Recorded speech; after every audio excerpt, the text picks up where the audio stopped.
My name is John McCall.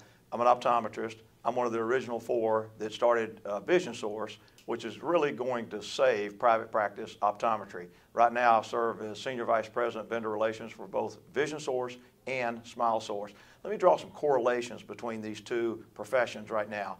In the 1950s is when TSO started commercial optometry. It went all the way to the Supreme Court. Nobody in dentistry, medicine, optometry thought this was even legal. So that started your classic dock-in-the-box corporations coming in.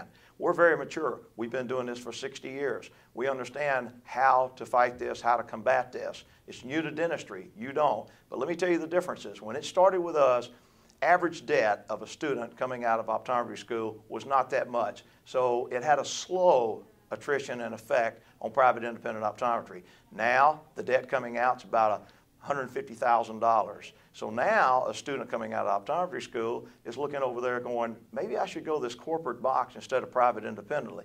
Optometry, especially with the dwindling reimbursements. Now let's fast forward to where we are today in dentistry. In dentistry right now, you're close to $300,000 in debt when they come out. You've also got corporate dentistry coming in a big, big way.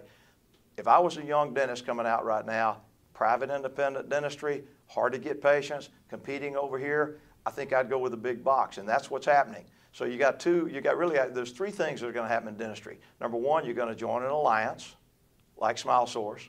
Number 2, you're going to work for a corporation. Or number 3, you're going to eventually close your doors, because that's where the world is going to right now. Smile Source will save private independent dentistry. And this is the group, Smile Source, that will save it. If not this group, look around you. Who?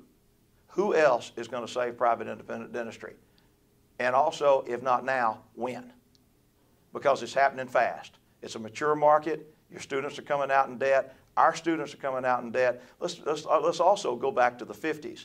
And let's say that everybody listening to this is a pharmacist sitting around right now. You're doing well. You're making a living. You got a soda fountain. You're selling Hallmark cards. Everybody's having a great living. And somebody says, you know, maybe we should bind together or we might lose independent pharmacy. And you all get up and walk out of the room and say, that's never going to happen to us. How many independent pharmacists do you see now? Less than 1% in the United States. Corporate pharmacy came in, took over the profession. It's trying to happen in optometry. It is happening in dentistry. Smile Source is the answer to all of this. So I want you to look at this. I want you to listen to what you're going to hear today, because this is a salvation for private independent dentistry. And I thank you for listening to me.